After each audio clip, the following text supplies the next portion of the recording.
Living authentically, trusting yourself in a world that judges. Part 3 of 5, Beyond the Golden Ghetto.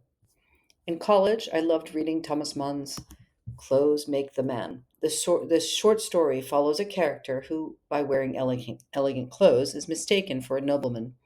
But his charade unravels, and he's humiliated when his true identity is revealed. Ironically, I lived the inverse while living in the Swiss Alps. I wore trekking clothes and tried to hide any signs of wealth to avoid judgment. The fear of my appearing arrogant was one factor, learning about my father's world was another. My father had been a mountain guide who had painted houses, coached hockey, and worked as a lumberjack and stuntman in a James Bond movie, a Pitt's Gloria Guard. While some might have distanced themselves from their humble roots, I took pride in mine. But pride didn't shield me from reality.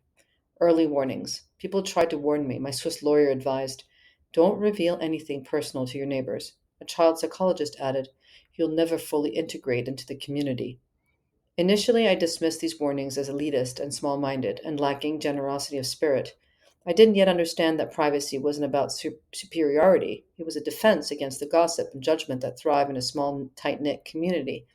I also didn't understand that my lifestyle would be seen as a threat to those who struggled to make ends meet. At the time, I brushed it off, determined to make it work. Disappearing to fit in. I convinced myself that appearing modest was the right choice. Having just received a settlement from my family trust, I felt an even stronger urge to downplay my circumstances. But no matter how much I tried to blend in, I couldn't shield my family from the repercussions of our lifestyle choices. When I bought my children new bikes, or bought flights to the US to visit family, or even traded my old Outback for a new one, they came home in tears, bullied by their peers, kids who had to muck out cow stalls before school.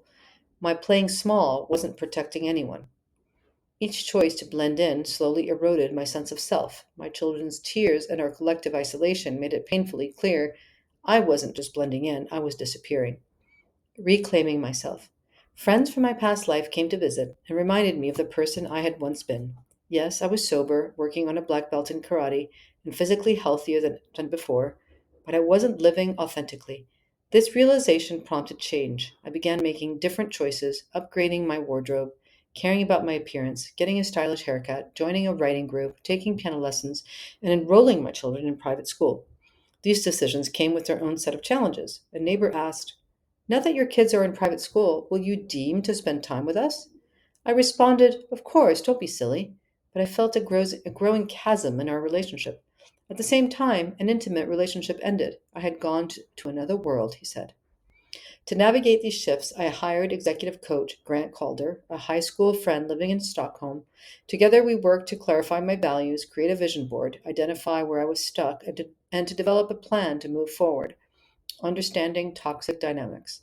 I bought a summer home in Newport to spend time with my family while maintaining boundaries, but this brought a new kind of discomfort. People who had ignored me during my years as a struggling journalist and newspaper manager suddenly sought my friendship.